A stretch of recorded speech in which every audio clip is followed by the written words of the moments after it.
देखिए, मामला किडनैपिंग का है।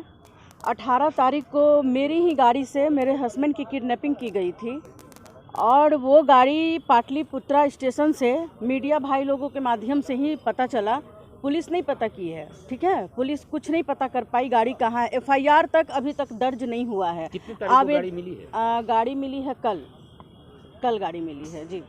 तो FIR तक अभी तक दर्ज नहीं है। आवेदन दिया हुआ है उनको। आवेदन हम इवन 19 तारीख को हम फुलवाड़ी थाना गए तो वो बोले ये बिहटा थाना का मामला है। बिहटा थाना गए तो वो बोले फुलवाड़ी थाना का। ऐसे करते करते ये लोग 2-3 दिन समय ले लिए इसमें। फिर 20-21 तारीख को गए हम थाने में, फिर वहाँ पे आवेदन दिया गया, लेकिन जी बिहटा थाना में, लेकिन अभी तक FIR नहीं हुआ है। FIR के इसमें कह रहे हैं कि जांच चल रहा है तब FIR होगा। अब आप ही लोग बताइए, मैं ये जानना चाहती हूँ कि बिना जांच का मतलब बिना FIR का आप जांच कैसे कर सकते हैं? इसका मतलब कि आप सुप्रीम कोर्ट के आदेश से भी आप बड़े हैं, आप नहीं मानना चाहते सुप्रीम कोर्ट के आदेश को। 24 घंटा के अंदर FIR दर्ज करना होता है आपको। मैम, अपहरण किस प्रकार से हुआ है? अपहरण देखिए, मेरे हस्बैंड के ही परिचित लोग थे। देखिए, मेरे हस्बैंड के परिचित लोग हैं जो लोग जिन लोगों ने अपहरण किया है वो लोग जानते थे। पटना के ही एक लड़के का नाम दिवाकर है, एक अमित है, एक का संदीप है, 3 लड़के थे। और जो दिवाकर है वो बोला कि भैया बर्थडे पार्टी है। 4 बजे से ही मेरे घर पे वो लोग आए थे। मैं पटना थी, मुझे नहीं पता था। जब मैं शाम में गई तो मैं पूछी, जो मेरे घर पे स्टाफ थे, कि भैया कहाँ है? तो बोला भैया एक बर्थडे पार्टी था, अपने दोस्त लोग के साथ गए हैं। जब वहाँ पे गए तो फिर 8-9 बजे के करीब में जब कोई कॉल नहीं आया तो हम पूछे कि कहाँ हो फ़ोन करके, तो बोला बिहटा है। तो हमको लगा ऐसे ही होगा, बिहटा क्या कर, बोला दिवाकर के साथ है। वो फ़ोन भी दिया, दिवाकर से मेरी बात हुई। तो हम पूछे पटना वाला दिवाकर? तो बोला हाँ पटना। हम बोल रहे हैं भाभी 1 घंटे में हम लोग आ रहे हैं, बर्थडे है किसी का। हो गया इतना, फिर समय बीतते गया, मैं कॉल करती रही लेकिन कोई रिस्पांस नहीं। यही 1 घंटे में आ रहे। जब शक हुआ हमको तो फिर जब लास्ट बात हुई मेरे हस्बैंड से, वो बोले कि आप गाड़ी नंबर से पता कर लो, और बोल के फ़ोन कट गया। उसके बाद से कोई बात नहीं हुआ उनसे। फिर फ़ोन लग रहा, फिर किसी तरह से वो जान बचा करके अपना भागे वहाँ से। फिर दानापुर स्टेशन वो कॉल किए किसी अननोन नंबर से कि हम दानापुर स्टेशन पे जल्दी आओ। फिर हम दानापुर स्टेशन पे गए तो वो बहुत बुरी हालत में हमको मिले वहाँ पे जी। आगे क्या चल रहा है? अभी थाना में आपने आवेदन दिया है तो क्या कार्रवाई हुई है? अब देख लीजिए, कल भी हमारे मीडिया भाई लोग कॉल कर रहे थे थाना प्रभारी को, तो अब देख ही रहे, वहाँ पे मैं भी थी, सभी लोग थे, आप लोग भी थे। कितना देर पे थाना पहुँचा वहाँ।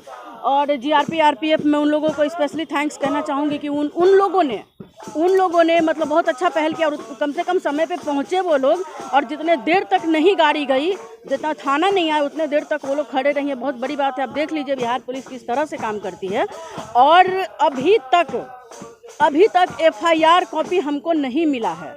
आज भी मैं 3-4 बार कॉल करने के बाद भी, जब कल मैं यहाँ से गई पटना से, तो मैं कॉल की थाना पर, ये भी नहीं सोचे कि हम कॉल किस लिए कर रहे हैं। अपराधी खुलेआम घूम रहे हैं अभी। अब देख लीजिए कॉल किस लिए हम कर रहे हैं। हो सके रास्ते में कोई मुसीबत में हम पड़ गए हो। मैसेज भी किए हैं कि सर बात कीजिए, आपसे बात करना अर्जेंट है। कोई रिप्लाई नहीं है उनके मैसेज का। जब सुबह मैं कॉल की 3-4 बार कॉल करने पे रिसीव किए, बोले बोलिए। तो हम बोले कि सर FIR कॉपी कब मिलेगा? तो बोले बुला के दे देंगे। हमने कब दे दीजिएगा बुला करके? और एक चीज़ मैं आपको समझाती हूँ, वो कॉपी दीजिएगा। देखिए मामला क्या है, बिहटा थाना जो है, इनको लगता है कि शुरू से पिंकी सिंह बेवजह आरोप लगाती रहती। जब मैं थाने में गई, वो बोले कि आप तो मेरे पे कंप्लेन की हैं। देखिए ये आवेदन किसको दिया हुआ है? DSP साहब को। DSP साहब को यह आवेदन दिया गया है। विषय क्या है? बिहटा थाना अध्यक्ष द्वारा किए गए गैर कानूनी कार्य करने के संबंध में। यहाँ देखिए सारा मैं आप लोगों को दूंगी, आप ये देखिए। इसमें ये 2 से 2:30 के बीच में मेरे घर पे आते हैं और कहते हैं कि मैडम आप बाहर निकलिए, आपसे बात करना है हमको, बिना महिला पुलिस के। तो मैं बोली कि सर क्या बात करना है आपको? सुबह आइएगा, सुबह बात कर लेंगे। तो नहीं कुछ पूछना है। तो हम बोले सर रात में बाहर निकलिए, बात करना है। तो हम बोले कि सर बाहर निकल के लेडीज़ पुलिस भी आपके साथ नहीं है, हम क्यों बाहर आएँ? आपको क्या इरादा? अब आप समझिए इस चीज़ को कि किस तरह से थाना प्रभारी ये करते हैं, क्या सिस्टम है इनका। और कहने का मतलब है इनका कि आप मेरे पे कंप्लेन की हैं, इसलिए हम आपका कंप्लेन नहीं लेंगे, हम कोई कार्रवाई नहीं करेंगे। मुझे पूरा डर है कि थाना प्रभारी मिल करके कुछ भी मेरे साथ करवा सकते हैं, क्योंकि जो आदमी कॉल रिसीव नहीं करता, थाना किस लिए है बताइए ना? आम जनता की सुरक्षा के लिए थाना है। जब थाना ही फ़ोन नहीं उठाएगा, थाना ही कॉल रिसीव नहीं करेगा, मैं प्राइवेट नंबर पे तो कर नहीं रही, सरकारी नंबर पे कर रही हूँ। जब सरकारी नंबर पे उनका कॉल नहीं उठ रहा है, रिसीव हो रहा है, तो आप अब अंदाज़ा लगाइए कि क्या स्थिति है बिहार की अभी, और किस तरह से लोग यहाँ पे क्या कर रहे हैं। अपराधी खुलेआम घूम रहे हैं। मैं बोली कि सर वो आने की स्थिति में नहीं है, आप बयान चल के घर पे ले लीजिए। तो कहते नहीं मैं नहीं जाऊँगा, आपके घर पे कैमरा लगा हुआ है, क्यों आप चोरी करने जाते हैं? क्योंकि अपराध को अंजाम देने के लिए आप मेरे घर पे जाने वाले हैं, कि आपको डर लग रहा है? कैमरा से क्या डर है भाई? आप तो पूछताछ करने जा रहे हैं। हाँ, आपके साथ कैसे हुआ, कौन लोग थे, और सबसे बड़ी बात वो कहते हैं कि परिचित लोग थे। मतलब आप बताइए कि कौन से कानून का किताब पढ़ के उनको ये वर्दी मिला। मैं ये चीज़ जानना चाहती हूँ कि जितना भी क्राइम आप देख लीजिए, अभी तक में जितना भी मर्डर हुआ है आप देख लीजिए, जब तक परिचित लोग इन्वॉल्व नहीं होंगे तब तक कुछ होता है क्या किसी के साथ? अपहरण हो चाहे मर्डर हो, परिचित लोग ही करेंगे तभी होगा। और परिचित लोग थे, पर हम बोले हाँ सर, हम कहाँ बोल रहे परिचित नहीं थे, हम तो कह ही रहे 4 बजे से मेरे घर पे आके बैठे थे, पूरा प्लानिंग था, क्योंकि जानता था कि वो दिवाकर नाम का जो बंदा है वो रहेगा तभी भैया जाएंगे। पता था ये चीज़ सबको बाहर, ऐसे भैया नहीं जाएंगे बाहर, इसलिए दिवाकर को प्लान किया गया, दिवाकर को लेकर के जाया गया वहाँ पर। और 4 बजे से वो लोग घर पे डेरा डाले हुए थे कि नहीं लेकर के किसी बहाने से 2 मिनट के लिए भी इनको जाना। अगर आप सोचिए कितना बड़ा घटना हो सकता था। बिहटा थाना, आप मीडिया भाई लोगों से, चाहे हमारी बिहार की जनता से, किसी से नहीं छिपा हुआ। बिहटा थाना की क्या स्थिति है अभी? आए दिन, इवन हमको लगता है कि 2-3 दिन पहले भी एक मर्डर हुआ है और नहर में लाश मिला हुआ था। आप बताइए कि अगर मेरे हस्बैंड आज बच गए तब ना, नहीं तो बहुत बड़ी घटना हो सकती थी। फिरौती मांगा गया, 1 करोड़ का फिरौती मांगा गया, हम सारा मेंशन किया। और थाना प्रभारी इतना बेवकूफ़ टाइप का बात करते हैं कि वो इतने का जेवर पहने थे, इतने का जेवर पे, बार बार वो जेवर पे, अरे तो जेवर पहने थे तो ईडी है ना भाई, अलग विभाग है उसका। अब आप उनको दीजिए कि बोलिए कितने कहाँ से आया इनके पास, हम बताएंगे ना उनको मेरे पास कहाँ से आया। वही चीज सोचे ना, मामला अपहरण का है। जेवर क्या, जेवर लूटी गई है, जेवर क्या किस वही चीज तो कह रहे, उनका फेसबुक पे आप फोटो देख लीजिए निकाल के। वो कोई मेरे हस्बैंड का, आपके हस्बैंड पे आरोप लगाया है कितना का जेवर पहने? हाँ, जेवर पहने हैं, बस इसी में हो गया होगा, इसी लालच में होगा तो सब। हाँ भाई ठीक है, हम तो कह रहे हैं कि इसी लालच में होगा। तो क्यों हम ये पूछना चाहते हैं कि बिहार में जेवर पहनना बैन है? बिहार में कपड़े पहनना बैन है? नहीं पहने लोग। मतलब थाना प्रभारी का हम 25 लाख नहीं, हम 25 करोड़ का जेवर पहनेंगे। हम सरकार को टैक्स दे के पहन रहे हैं भाई। मेरे पास पेपर है, आप रिकवरी कीजिए। हम पेपर नहीं दिखाएंगे तब ना आप कहिएगा कि हाँ आप कहाँ से काला धन था आपका, तो ये था वो था, आप यहाँ से लाई हैं। आपका काम नहीं है ये, इसके लिए अलग विभाग है। आप थाना संभालिए। थाना तो संभाल नहीं रहा है, आपसे आए दिन घटना हो रहा है। अगर हम भी कह दें कि अमनाबाद में जो घटना हुआ था उसमें आप 5 लाख रुपया लिए थे, अब सब कोई जान रहा है कि आप लिए थे, तो क्या हम मेरे कहने से आप मान लीजिएगा कि हमको साबित भी करना पड़ेगा उसके लिए? आप बिल्कुल, हमको तो यही लग रहा है। देखिए इसमें बहुत मिली भगत है। थाना प्रभारी, अभी आप ही लोग सोचिए ना कि जिस तरह से FIR तक अभी नहीं किया गया है, तो आप ही लोग अब अंदाज़ा लगाइए कि इस केस को किस दिशा में लेकर। अभी तक उनका मोबाइल, एक एप्पल का फ़ोन है, मेंशन है आवेदन में, 12 प्रो है, वो है, उसमें एयरटेल का सिम लगा, सैमसंग का फ़ोन है, दोनों फ़ोन अभी तक रिकवरी नहीं हुआ। गाड़ी आप लोगों के माध्यम से, अब सोचिए, देख लीजिए बिहार पुलिस की क्या विडम्बना है। मीडिया को पता चलता है कि गाड़ी पाटलिपुत्रा स्टेशन पर है, मीडिया खबर भी करती है उनको कि सर गाड़ी देखी गई है, जिस गाड़ी पे कंप्लेन है, जिस गाड़ी से घटना हुई है।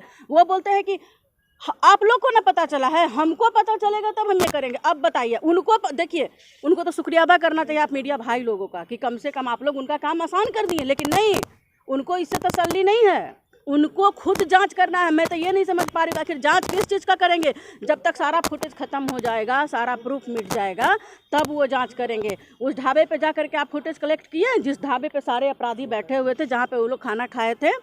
आप लोग नहीं किए वहाँ पर जा करके। कब, कितना दिन का होगा? ज़्यादा से ज़्यादा 1 महीना का होगा फुटेज।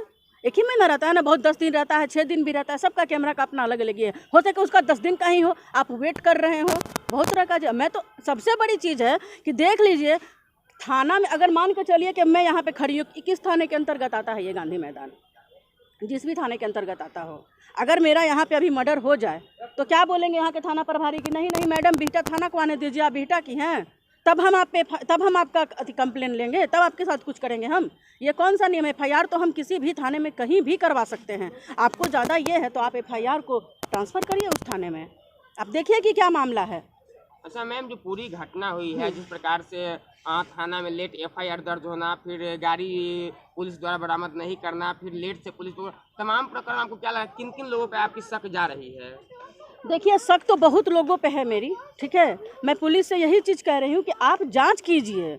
हाँ, हम इतना तक बोले हैं कि सर आवेदन में अगर एक भी बात मेरा गलत साबित होता है तो आप इसको गलत साबित कर दीजिए इस आवेदन को। इतना तक हम बोले हैं उनको, लेकिन नहीं सुनने को वो कुछ भी तैयार नहीं है। उनको अपने मन से करना है। वो सुप्रीम कोर्ट से बड़े हैं, वो एसएसपी से बड़े हैं, वो डीजीपी से बड़े हैं, वो सभी लोगों से बड़े हैं, उनसे बड़ा कोई नहीं है।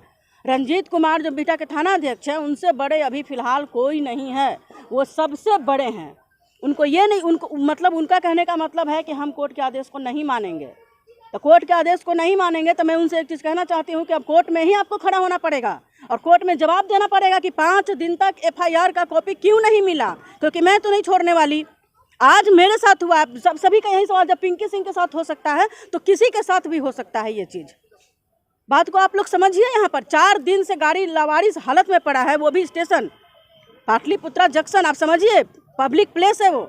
हो सके उस गाड़ी में और भी कुछ हो, बहुत तरह की बात हो, अगर इस तरह का कुछ विस्फोट हो जाए या कुछ बहुत तरह का कैसे वहाँ का पार्किंग स्टाफ को पता नहीं चला? सारे लोग शक के घेरे में हैं, सारे लोग। बताइए गाड़ी आकर के लगेगा और पता नहीं चलेगा हमको कि गाड़ी 4 दिन से, गाड़ी का जो स्थिति था आप ही लोग देखे हैं वहाँ पर, जो स्थिति था, गाड़ी का कांच खुला हुआ है, गाड़ी का वो जो चश्मा होता है साइड से लगा हुआ वो टूटा हुआ था। आप बताइए कैसे शक नहीं जाएगा किसी को कि गाड़ी गाड़ी संदिग्ध है कि नहीं है? सिखा रहे हैं ये लोग सिर्फ सिखा रहे हैं। खैर मैं एक चीज़ कहना चाहूँगी एसएसपी साहब से कि आप इस मामले को देखिए, ठीक है। मैं 24 घंटे का आप लोगों के माध्यम से 24 घंटे का अल्टीमेटम देती हूँ। अगर 24 घंटे में अपराधी अरेस्ट नहीं हुए तो फिर जो होगा एसएसपी ऑफिस का घेराव होगा। मैं कल भी बोली थी, मैं आज भी बोली हूँ, और थाने पे भी मैं जाऊँगी, ठीक है। थाना घेरूँगी, ज़रूरत पड़ा तो मुख्यमंत्री आवास का भी घेराव करूँगी मैं, क्योंकि मैं चुप नहीं बैठूँगी। क्योंकि आज मेरी बात नहीं है, कल आज मेरे साथ हुआ, कल किसी और के साथ होगा। आए दिन हो रहा है भाई, ट्रेन लूट लिया गया, बताइए। कल परसों का ही ना घटना है, ट्रेन लूट लिया गया। अब बताइए कैसे लोग रहेगा यहाँ पर? बिहार के डीजीपी पे कई गंभीर आरोप लगे हैं और उसके बाद आप बिहटा थाना पे आरोप लगा रहे हैं। अभी कल की बात करें तो बेउर थाना क्षेत्र के 5 सिपाही निलंबित हुए हैं बेउर जेल में असामाजिक तत्व पहुंचाने के आरोप में। और क्या लगा पुलिस महकमा से आपको न्याय मिलेगी? इस प्रकार से पुलिस खुद अभी आरोपों के घेरे में है। नहीं, मैं तो पहले ही बोल रही हूँ कि मुझे न्याय की कोई उम्मीद नहीं है इन लोगों से, ठीक है। लेकिन न्यायालय से बड़े ये लोग नहीं है। मैं न्यायालय में घसीटूंगी सभी को, चाहे नीचे से ऊपर तक जितने भी लोग हैं इसमें, चाहे बड़े अधिकारी हो, चाहे प्रभारी हो, चाहे कोई भी। बात सही बोलेंगे कि मान के चलिए जिस बिहार में डीजीपी पे आरोप लग रहा हो, तो आप सोचिए कि सिस्टम क्या है, फिर ये प्रभारी क्या है, ये कैसे नहीं भ्रष्ट होंगे? और ये लोगों का थाना पे पिंकी सिंह बिहटा थाना पे आरोप लगा। हम शुरू से बोलते आए हैं कि पिंकी सिंह जो आरोप लगाई है, आप सभी मीडिया भाई लोग शुरू से मेरे साथ काम करते हैं, सभी को पता है। एक बात बताइए, पिंकी सिंह क्या कभी गलत आरोप लगाई है क्या बिहटा थाना पे? अवधेश झा से आप स्टार्ट कीजिए। अवधेश झा पे भी जो हम आरोप लगाए हैं सारा सही साबित हुआ है। आज अवधेश झा कहाँ हैं? जांच बैठा हुआ है, वो निलंबित हैं, उन पे जांच चल रहा है अभी आय से अधिक संपत्ति में। अब आप समझिए, उनके बाद अतुलेश कुमार सिंह आए, वो मेरे मैरिज एनिवर्सरी के दिन मेरे यहाँ जाते हैं कि सूचना मिला है कि यहाँ पे कुछ आपराधिक गतिविधि हो रहा है। हद है भाई, अब लोग पार्टी भी ना मनाए, बर्थडे भी ना मनाए, मैरिज एनिवर्सरी भी ना मनाए, इस तरह से ये लोग हैं। तो हमको बोलते हैं वो कि मैडम सॉरी, गलती हो गया, नहीं पता था, गलत इन्फॉर्मेशन मिला। अब देखिए फिर ऋतुराज सिंह आए तो उनको बोल दिया कि पिंकी सिंह बहुत बड़ी बाहुबली है इस क्षेत्र की, पिंकी सिंह बहुत बड़ी बाहुबली है, वो बोल दिए। फिर उनका भी मामला सलट गया, वो भी देखिए कहाँ चले गए जांच के घेरे में। तो पिंकी सिंह कोई गलत आरोप लगा रही है, मैं यही जानना चाहती हूँ सबसे। पिंकी सिंह तो वहीं है, पिंकी सिंह तो कहीं नहीं गई। और ये जो रंजीत कुमार है, ये सबसे ज़्यादा, ये इन लोगों से ज़्यादा करप्ट आदमी है। ये जो आदमी कैमरा से डर रहा है, तो आप अंदाजा लगाइए कि कैमरा से क्यों डरेगा। गलत आदमी कैमरा से डरेगा, सही आदमी कैमरा से नहीं डरेगा। आप क्यों बोल रहे हैं? हम बोले कि जाके बयान लीजिए भाई, उसको चलने में दिक्कत है, तो बोल रहे कि नहीं कैमरा है आपके घर पे लगा हुआ। हद है। आप बताइए, अभी मोबाइल बरामद नहीं, कल के डेट में उस मोबाइल से अगर कोई घटना होता है, कुछ इसका जिम्मेदार कौन होगा? अगर मेरे साथ आज कोई घटना होता है तो मैं तो खुल के कहती हूँ सबसे कि अगर मेरे साथ कोई घटना होता, चाहे मेरे किसी परिवार के साथ, इसके लिए बिहटा थाना प्रभारी पूरी तरीके से जिम्मेदार हैं और वही होंगे।